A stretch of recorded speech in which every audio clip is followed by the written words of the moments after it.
Ah, the side-scrolling beat-em-up. Bastion of quarter slurpers and tough-as-nails console ports the world over. Doesn't matter if it's Konami's classic outings like Teenage Mutant Ninja Turtles or X-Men, the infamous Final Fight series from Capcom, or more avant-garde outings like Guilty Gear Judgment. There's a certain visceral thrill in walking to the right, beating people up, and continuing to walk to the right. Back in the 90s, everyone wanted a piece of the walk-punch-walk action, from Rare's Battletoads to Sega's Streets of Rage, and even Jaleco, a company known in the States for Bases Loaded 2, and even Super Bases Loaded.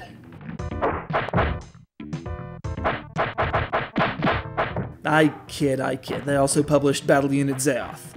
But Rushing Beat isn't about mecha, it's about a girl with a videotape being abducted, as is pretty much standard in this kind of game. Who should come to her rescue but... Wait a second. M.Bison and Terry Bogard? Sure, they've got different names. Norton.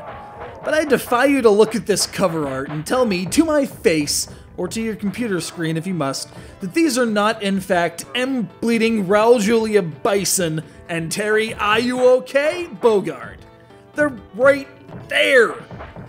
Alright, TJ, calm down. Just talk about the game and not how they managed to rip off Capcom and SNK in the same breath. Yeah, it's a standard arcade beat-em-up. But what sets it apart from its contemporaries like Final Fight and the like is a unique focus on grappling and throwing attacks. Get close enough to a foe and you can pick him up and execute either a shoulder toss, power bomb, German suplex, the list goes on. And serving to distinguish it from the pack is the inclusion of Angry Mode, wherein a beaten-upon player character goes out of their head with adrenaline for a short while, negating all damage and pulling the kind of moves they usually save for WrestleMania. Need a pay-per-view audience for some of that nonsense.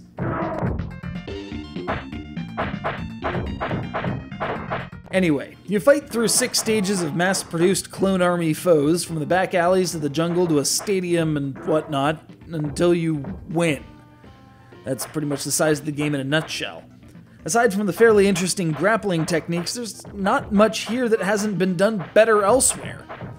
But since there was a market for this kind of crap back in the day, Rushing Beat did in fact get a US release as the tepid Rival Turf, featuring a box that scrapped 2 iconic, if woefully misplaced, fighting game names with these 2 kids, who don't look a bleeding thing like any of the characters depicted in the game.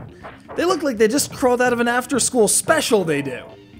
Go back to your very special episode of Blossom, kids. Your job is done here. I'd rather have fighting game knockoffs than these walking PSAs. And frankly, I'd rather have an actual fighting game than some desperate Jaleco attempt to release a non-baseball game in the West to any acclaim. What, spend all your money on Ryan Sandberg?